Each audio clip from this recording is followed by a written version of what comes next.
اگر کوئی شخص خواب میں دیکھتا ہے کہ اس نے بادل کو اٹھایا ہوا ہے، یا بادل کو وہ جمع کر رہا ہے، یا بادل کو وہ کھا رہا ہے، تو علماء کے نزدیک اس کی جو تعبیر ہے وہ یہ ہے کہ علماء کی صحبت میں وہ رہے گا، اور علماء میں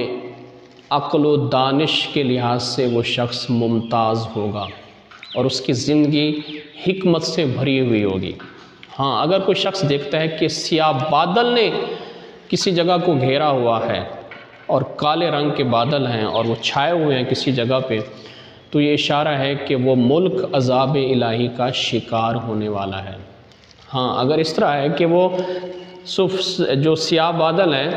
ان کے ساتھ بارش بھی برس رہی ہے، تو بارش کا برسنا یہ رحمت الہی کی علامت ہے۔ تو پھر جو اس کی تعبیر ہوگی وہ یہی ہوگی کہ اس جگہ پہ اللہ تبارک و تعالیٰ کی رحمت نازل